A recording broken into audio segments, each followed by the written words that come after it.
Yeah, what is going on, everybody? It is I, yours truly, the Ace, here with episode 2 of season 2 of Behind the Teams. And in today's episode, we are talking about the Los Angeles Rams. And I got first time, like I've ever got to meet this guy, Zach from Payo Time is in the building. As you can see, he's a Rams fan, if you guys didn't know. How you doing, Zach, man? Nice to meet you, and thanks for coming on. Dude, I'm so thankful to be here. Thank you, Ace, for having me on. I'm excited to talk football with you. I must say, you reached out a couple months ago, and I was really disappointed because I love what you do on the platform, and Appreciate that. You just seem like such a genuine dude to talk football with. So I'm excited that we're going to talk about my favorite team, the Los Angeles Rams. Thanks for reaching out again. And yeah, let's nerd out about the Rams. Why not? Well, thank you for coming on. Like I said, appreciate it. And like I said, you're a huge Rams fan and good to finally connect with you. So the 2023 season, the Rams finished 10-7, lost in the wild card round by 1 point to the Detroit Tigers. That was actually one of the more interesting playoffs matchups because of the context behind it. You guys swapped quarterbacks. You had Matthew Stafford versus Jared Goff just on the other side after the trade a couple of years ago. So, you guys fell short in the wild card round. What were your thoughts overall on the 2023 season? Fun season. Really fun season. Yeah, if I go back to last year, I remember if I'm thinking like June 2023, I started hearing rumors about Puka Nacua, and you always hear camp rumors, but there was a little bit more about him. You saw the odd highlight posted on the Rams social medias. You're like, oh man, this 5th round rookie is making diving catches in practice and looking all right doing it. Like, oh, that's kind of cool. And I remember thinking my expectations for the Rams were they were going to be better than people expected them to be. And I think a lot of people had the Rams as a, 5, 6, 7 win team, just because they had lost a lot of talent. They had made some tough decisions in roster building, moving on from a lot of veteran players, especially on the defensive side of the ball. But the Rams did a really good job of replacing that talent in one of their best draft class I've ever seen in just a pure rookie season, which I'm excited to talk more about later on. And it was just fun. It was a season, Matthew Stafford got to remind the NFL that he is one of the best quarterbacks in the NFL. In the back half of the season, I don't know why he didn't get more hype for MVP talk, or especially he got robbed from Joe Flacco winning comeback player of the year because Stafford was injured and then came back and had an amazing season, way better than Joe Flacco's season with the Browns. But I digress. I'm not bitter. Clearly. Yeah, no, totally. But yeah, it was a really fun season. Puka Nacua, greatest rookie receiving season ever. Most catches, most yards by a rookie wide receiver. You had Kobe Turner, Byron Young, all rookie players that you're like, who are these guys? Like, what are they doing? And so you love it when players can come in and contribute right away. And the back half of that year, the Rams were hot, right? Like the only team that was able to beat them in the final 9 games of the season was the Baltimore Ravens, and it took them in overtime. And unfortunately, the Rams' weak spot last year was special teams, and they took one to the house that beat them in overtime. But it was a really fun season. I'm thankful for it. Wish we could have beaten the Lions because we would have played the Tampa Bay Buccaneers in the playoffs, and the Rams destroy the Buccaneers in the playoffs every single time. And so I'm thankful for the season it was. I'm not bitter that they lost in the first round. They exceeded a lot of expectations, but I am really excited for week 1 when the Rams get to rematch the Lions. It's kind of a fun rivalry because of the Goff Stafford trade, and we'll see what happens. Yeah. See, it was a weird last couple of years for you guys because coming off that Super Bowl, the very next year, you guys got like hammered with injuries. Like it seemed like everybody, starting with Cooper Kupp. Cooper Kupp went down, then Stafford went down, and it just seems like that's what really derailed you guys from making it again. So you know, I can imagine 2023 was a good bounce back to form season for you guys because Stafford came back healthy, like you said. Should have got comeback player of the year. Obviously with Aaron Donald deciding, is he going to retire? Is he not going to retire? That weighing over the head of your franchise as well. So overall, like 10 wins is nothing to scoff at, especially in the NFL. You know what I'm saying? And to come 1 point away from advancing is nothing to be shy at. But Puka Nacua, like you had brought up earlier, phenomenal season, and whoever got him in fantasy was killing it. I got his stats up here. He only played 14 games, you know what I'm saying? 14 out of the 17, but it's like 105, 1,400 yards, 6 touchdowns. That's a really good, solid rookie year. And if you guys can get Cooper Kupp back to form as well, that's a good receiving duo that you guys have going forward. But obviously, year 2, the tape is out on him. Yep. So are people going to cover him now and stuff like that? They have a whole offseason to prepare for him. So we're going to see, but this is going to be a big year for him. Definitely. And I've already seen, I've seen people say that, like Puka Nacua's peak is his rookie year.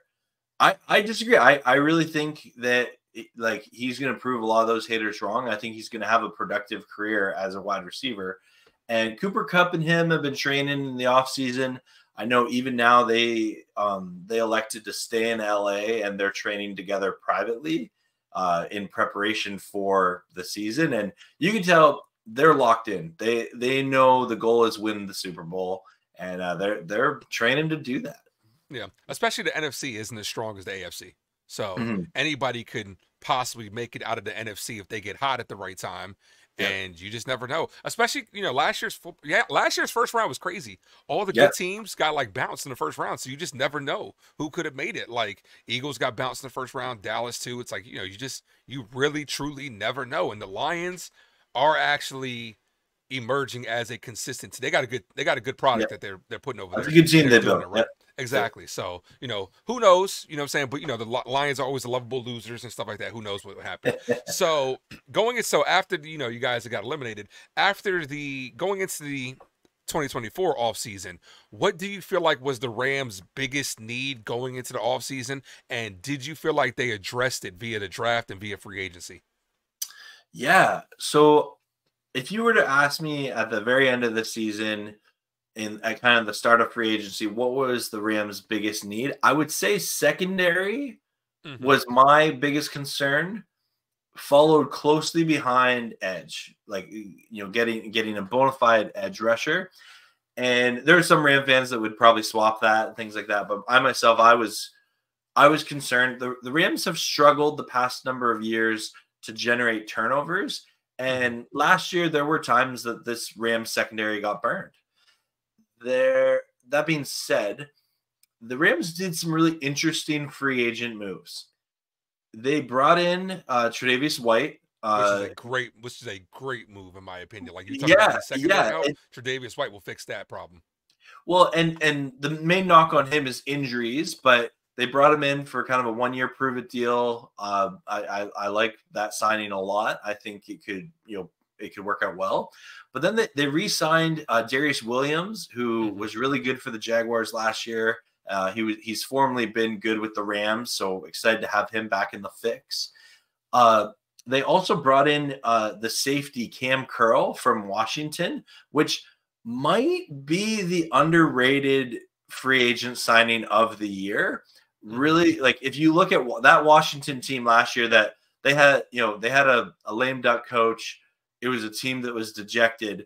But if you look, the one player on their defense that just always showed up was Cam Curl. So I'm excited for him as well. And paired with a young secondary players that the Rams have in Kobe Durant and Darren Kendricks, and then Rush Yeast and you got Quentin Lake in there also. This is a Rams secondary that has a really good balance between veteran proven talent and young talent with high upside. So I'm excited for this Rams secondary, and I think the Rams are going to be better at generating turnovers this year. Yeah. There's one small signing that I would be remiss if I didn't mention as a Giants fan. I'm so glad you guys got Boston Scott. Yeah, Forget that little squirt, man. Like, he is the giant killer. Every time he's got like 15 career touchdowns, 10 of them are against us. And so, yeah, like, that's hilarious. I'm just glad that he's out of our hair. We don't play you guys this year. We don't have to worry about it. But yeah, I would be remiss if I didn't mention that. But like you said, I like the signing of Tre'Davious White. I thought it was solid. Now, as far as him being injured, there's a big difference between playing in LA and playing in Buffalo.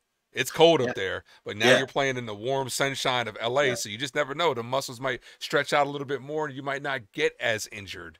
So, talk about your draft picks, though. What do you think overall? How'd you guys do draft wise? I got a quick shout out the Boston Scott signing.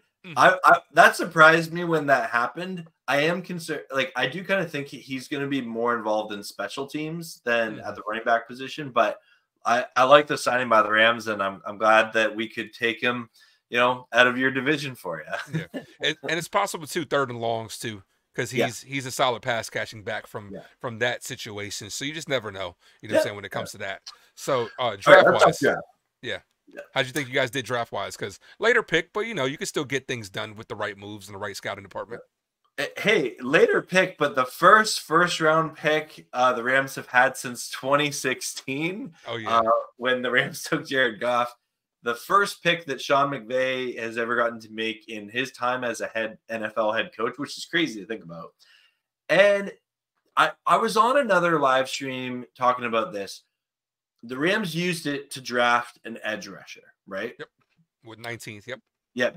Jared Verse. Yep. And I love the pick. I think it's a fantastic pick. And it got me thinking, when the Rams don't have a first round pick, look at the primary, like those kind of blue chip franchise positions that NFL teams like to have. Your quarterback, your left tackle, and then right after that is defensive line. Yep. Defensive line in general. Yeah. Yeah. Because the Rams have never really had a premium pick, they've always had to either trade or, find some sort of free agent signing. They've never really had the opportunity to draft one of these, monster defensive ends, pass rushers out of college. And I'm really glad they did. I think Jared Verse is he's a healthy balance between a football player and an athlete in that conversation. I really like when you watch his tape from Florida, he was able to put, when his team needed him to make a play, he made some plays. So I think Jared Verse, great first round pick. And then right after that, the Rams traded up. And I know people have been criticizing the trade up. They say, they gave up too much to get Braden Fisk to pair him with Jared Verse. But if you do, Jordan Rodriguez, a really great beat reporter for the Rams, did a fantastic in-depth analysis of this, that the Rams, in their draft philosophy, they felt that Braden Fisk and Jared Verse together, because they already have so much team chemistry in what they did on that Florida State team, that's something that by drafting them together, you actually save about a year of progress instead of drafting strangers on the D-line. I can see that because you build that continuity with somebody. Yeah, I've never thought of it that way, but that's kind of an interesting way to look at it. And it's going to be interesting to see if it works out for the Rams, because you might see a lot more people value that a lot more in terms of intangibles in the drafting process. So yeah, I really liked what they did there. And like, to kind of summarize it, the Rams went into the draft with 11 picks. They ended up taking 10 players. It's, last year the Rams drafted 14 players. So between these two drafts, we've got a lot of, new young talent in the Rams organization. And it's really rare for the Rams to cut draft picks. They like to give their draft picks opportunities to succeed. I'm really excited. If you were to ask me, my favorite pick, I'm going to say Jared Verse, just because it is a historic pick of like the first round pick of Sean McVay's career. So I love the Jared Verse pick, but I also really like in the third round when they got Blake Corum out of Michigan. He's a fun running back, and I think a lot of people were surprised because we already have Kyron Williams, who's a great running back, but I'm okay having two great running backs on my team, right? Nothing wrong with that. So I'm excited to see Blake Corum. He's been fun in his media interviews, and like there's a really funny interview with him and Rich Eisen, because Rich Eisen, just anyone out of Michigan, he fanboys out of. But yeah, he's a character, so excited to see him in this Rams organization. And again, you can just tell got the right attitude to it. If I'm going through, just I think, yeah, this is off the top of my head. They drafted. I got it up if you need it. Yeah. If you put it in front of me here. Yeah, you guys. Your first 6 picks were defensive line.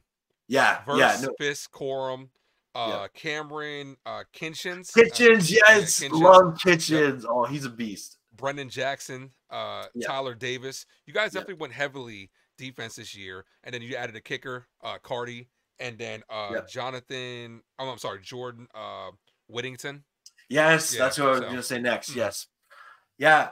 It was interesting to see the Rams draft this year, because going into the draft, you felt that the only position on the offensive side of the ball they might draft high would be either someone on the O-line, potentially maybe like a tackle.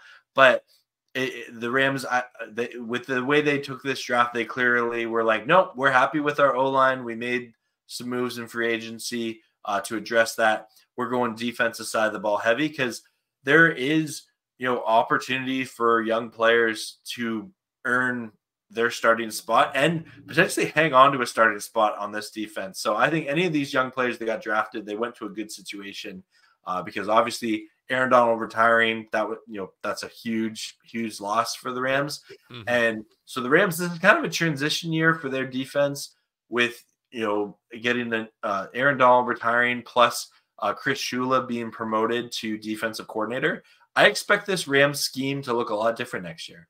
Yeah. Yeah, well, like you said, when you lose Aaron Donald, the way to replace that is by committee. You have to, and hopefully one of them sticks. But solid draft, especially on the defensive end.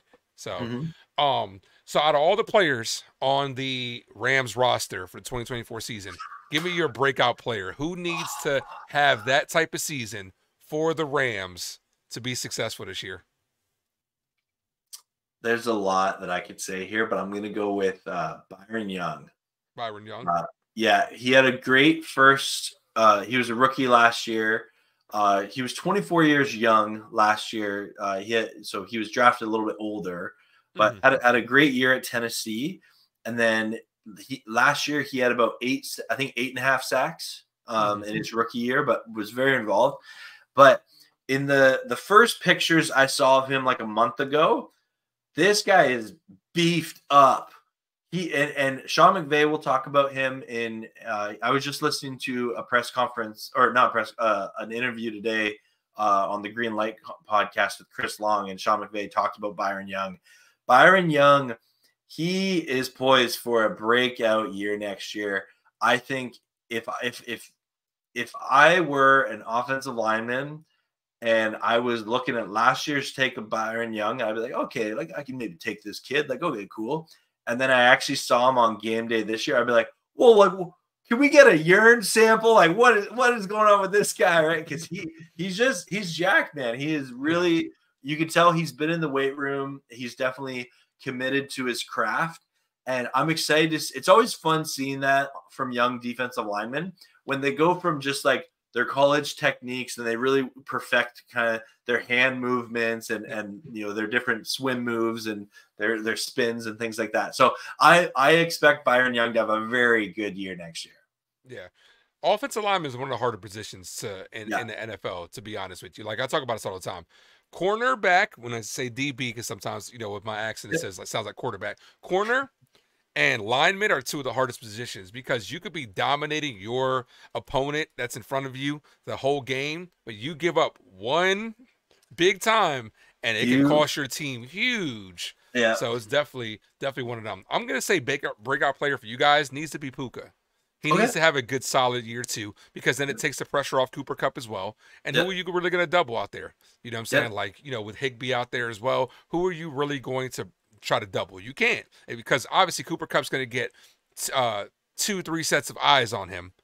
Yeah. And, if Puka can win his one-on-ones or even his doubles, it might, make your offense very dynamic this year. Definitely. And don't forget DeMarcus Robinson. The Rams Mm-hmm. re-signed him. He had Resign a him for great 1 year. Yep. he had a great final half of the season last year. And I think he's poised to be another great deep threat and red zone target as well, and score some touchdowns. Yeah. So I would be remiss if we didn't talk about Jimmy G at all. Oh What yeah. was your thoughts on that? Obviously, it's Stafford's job to lose, but I think Jimmy G is more of an insurance play at this point. What do you think? Let me start with this. Mm-hmm. When the Rams signed Jimmy G, I was like, no, like, I didn't know how to take the timing just because there's that Rams versus 49ers fandom in me. Yeah, of course. Mm-hmm. Like, I couldn't picture him in a Rams uniform. And the first photo I ever saw, I'm like, it looks weird. It looks weird. It like seeing him in like the horn helmet and stuff. I'm like, this just, I don't get it. I don't get it. Now, if I remove that fandom side of me, I really like the move. Yeah. The Rams last year, we had Brett Rippon start a game for us because of Stafford's injury, and that was clearly not the right move at backup quarterback. Yeah. So I like the move. I think Jimmy G is a player that he can win you some games, but you don't necessarily want him as your full-time starter. Yeah. And whenever I've heard him in press conferences or anything like that, he seems like he has the right attitude. It seems like the Rams were his first choice for teams. And he's someone that would have had a lot of opportunities in terms of a backup quarterback role for sure. Maybe he doesn't have all the opportunities to be a starter anymore, but definitely there's teams out there that are like, hey, we want a quality backup who has playoff experience. And if our starter goes down, we believe you can go in the game. We can still win it. And I think that's what you get with Jimmy G. So I'm excited for it. Again, the fandom part of me was like, this is weird. It's weird. It's weird. But if it helps us win some games, especially win against the Niners, I'm A-okay with that. Yeah. Yeah, we'll see what happens. But Jimmy G does have his fair share of injuries as well, but Yeah. that's as a full-time starter. So we will see how that transpires at the end of the day. So strengths and weaknesses of this Rams team. Yeah. What would you say they are? For strengths, I'm going to say this O-line is beefy. This is the Rams really added some big boys to this O-line, and so I think that this O-line is a huge strength, which will help in the Rams' balanced run game and passing game. I don't think there'll be too many games where Stafford has 40 plus passes a game. I think he'll be in that 25 to 35 passes a game, and then they run the rock with Kyron Williams and Blake Corum. And I like that recipe. I really do. And I think that the Rams wide receivers, they have no shame run blocking, and they're all pretty selfless guys. So I'm excited for this Rams offense, and it all starts in the trenches with that Rams O-line that I think is going to give people a lot of headaches. Okay. What would you say is a weakness of the team that they need to kind of fix going forward? I'm still nervous about the special teams. The Rams had I think last year I saw something, I don't know how much weight this is to it, but the Rams special teams in the Super Bowl era were ranked like the 4th worst special teams unit ever. And it's because they struggled in the kicking game. They didn't really return punts or kicks that much ever. Like we had Austin Trammell, who he's gone. He signed with the Jaguars actually just this week, so congrats to him. But like, and it's not that he was a bad return man, but he just didn't do anything. Like it was either fair catch or just like don't touch it. Yeah. And then they had so many mistakes from giving up huge, massive, kicks or punt returns to like missed field goals. And, we really struggled in the special teams. So I'm nervous for a couple of reasons because we didn't replace our special teams coordinator. We still have Chase Blackburn there, which like, okay, all right, you were kind of brutal last year, but okay, you're getting another shot. Then we have all these new kickoff rules that everyone's figuring out. We did draft a kicker, and so I'm excited to see what he does. I can't really have much of a take on him other than, okay, he had a productive college career. If you get drafted as a kicker, that's always kind of an impressive flex, I guess. So we'll see what happens there. And then I don't know. I'm still not sure who's going to be our return guy. Is it going to be Boston Scott? That would maybe be my guess right now, but until training camp, we really don't know. There's going to be lots of players that have that opportunity to earn that role for sure. But I'm definitely of the mindset of the weakest part of the Rams team by a long shot was their special teams last year, and it cost them games. It blatantly cost them games. We should have beaten the Bengals last year. We should have beaten the Eagles last year. And that right there, that puts us to a 12-win team, right? And it's just it's always frustrating when you lose because of special teams. It's fun when you win with special teams, but you never want to lose because of them. So that would be my weakest thing. If you did want, I do have concerns just with this Rams linebacking core. Ernest Jones is solid, but curious who steps up around him. I know Michael Hoyt is an often criticized Rams player. I am a believer in him if he's in the right system, but I don't want him dropping back and covering George Kittle like we've seen in the past. Yeah. Oh, twice a year. Yeah. Yeah. Exactly. But to your point on special teams is a very underrated facet of the game because it's one of those things that's very important. At the very least, it sets up field position. You need good field position regardless. You know what I'm saying? Like if you get plus, it's good for your offense. If you get negative, it's bad for your offense, or vice versa, bad for your defense. If they get plus, it's bad for your defense. Like special teams is a very, very underrated facet, and that has to be clicking as well because, like I say, it could put you in bad positions at the end of the day. So, yeah, absolutely. And I really think you hear Mike Florio and Rich Eisen talking about how these new kickoff rules, no one really knows how this is going to go, right? There's never been kind of a dramatic rule change like this. And so I'm excited to see, especially the first couple weeks of the season, do we see a lot of kicks return for a touchdown or is the field position improved? I think we'll see a lot of it during preseason. Obviously, that's going to be people's time of trying to figure it out, you know what I'm saying, during preseason. But, with new rules adds new ways to bend them and stuff like that. I look forward to seeing how people actually manipulate them like that. So, all right. So the last question I have for you is, what is your realistic expectation going into the 2024 season? I'm looking at your schedule.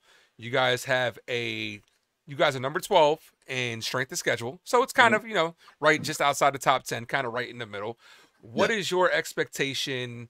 What do you need to see to consider this a successful season? And also, like, what do you think your record's going to be? Yeah, I've said this before. I'll say this again. One of the coolest things you can do when you're a fan of any sports team is have expectations for them and confidence that your team can actually meet those expectations, right? Like, but on the flip side to that, it sucks when you have expectations and they don't meet them. Oh yeah. Absolutely. Absolutely. Right. That's why you feel for Bills fans, right? The expectation has been Super Bowl every year, and they struggle to win one playoff game, right? I do have the expectations that this team will be one of the top teams in the NFC and will compete for the Super Bowl. Okay. I like that. I truly believe they can beat any team in the NFL. I think that there's going to be those games against teams that do not stack up well against the Rams, and the Rams will dominate them. But I also think there's going to be those, games that the Rams have a bad outing and they have to find a way to win, or maybe they drop it here and there. We almost lost to your Giants last year in one of those games. Oh yeah, if we can kick a fucking field goal. Yeah, I know.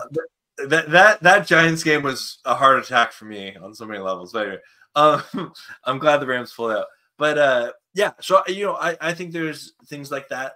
So my realistic expectations, and I say this very much as an optimistic Rams fan right now, I put our floor at 11 wins, and I think our Mhm. ceiling is 14.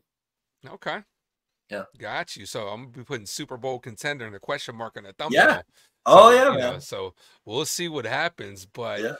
yeah, like I said, the Rams, you know, solid season last year. Definitely Mhm. exceeded some expectations. But, you know, obviously because the previous year, like I said, people have gotten injured and stuff like that. So we're gonna see what happens when it goes forward. Hopefully, you're in the ballpark and we'll see. And I'll say this. I think in terms of all around roster talent Hmm. from top to bottom, I actually think this Rams team is more talented even than our Super Bowl 2021 team. Okay. And that was a really good team. And Yeah. like I remember going into that season being like, I think this team is going to win a lot of games. They're going to score a lot of points. And I have that same feeling about this current 2024 team. There's so many weapons on offense. There's so many players on defense that are ready to take that next step and be household names that you get the average NFL fan being like, "Oh man, Ernest Jones, like he's in the conversation for defensive player of the year," or "Oh man, Byron Young, Jared Verse, like are these guys the best pass rushing duel like on the edge in the NFL?" I think the potential is there. Yeah. Okay. We shall see. Only time will tell. But, regardless of the outcome, come back to the video next year and see how you did. There are a lot of people Absolutely. last year that were like, oh, they nailed it and stuff like that. So, but look, man, I appreciate you for coming on, and it was great to meet you. Like I said, this was our first time meeting. Yeah. Tell the people where they can find you at. Yeah, thank you. We'll definitely have to do this again. It's been a lot of Definitely. fun. You can find me on YouTube. If you put Payo Time, just like right here, like it says there, I'm the first channel that comes up. I do watch parties for all the Rams games. I make Rams videos. I'm not a full-time content creator. It's a hobby channel, but I do post consistently. And I try to have as much fun on the internet as possible talking about my favorite team, the Rams. Yeah. I'm going to tell you this after looking at some of your videos, you got to bring the beard back. So it's funny. I was in LA for a work conference a couple weeks ago, and Hmm. I normally always my beard is normally always there. It's so hot down south in the Uh, states. I'm Canadian. I'm not cut out for that kind of heat. And I'm going to Florida next week, and so I'm like, you know what? Just for the heat, I'm shaving just because I gotta survive, man. yeah. I know. Yeah, I you feel you. you got a So, great beard going on, man. But appreciate I'll that. bring it Thank you. back. Don't worry. Give me a week. It'll be back. All right, when I see you next year, I want to see that beard out. So, but look, man, I do appreciate you, man. Thank you. Make sure you guys go over to his channel, especially if you're a Rams fan, and subscribe and let me know down in the comment section if you agree with everything he said, what the Rams can do this year to improve. I look forward to hearing everything that you guys got to say about the Los Angeles Rams. I keep wanting to say St. Louis Rams because that's scared into here, but It it's it took LA me Rams. it took me a year of like slip ups, and I finally was like, no, no, no more, it no more. it Yeah, doesn't have the same ring to it as St. Louis Rams. Like it's just it doesn't have it. But look, I appreciate you, man, and appreciate all you guys for watching. Thank you guys. Don't forget to hit that like and subscribe. As always, thank you for tuning into the Ace Avenue. I am yours truly, the Ace. Adios.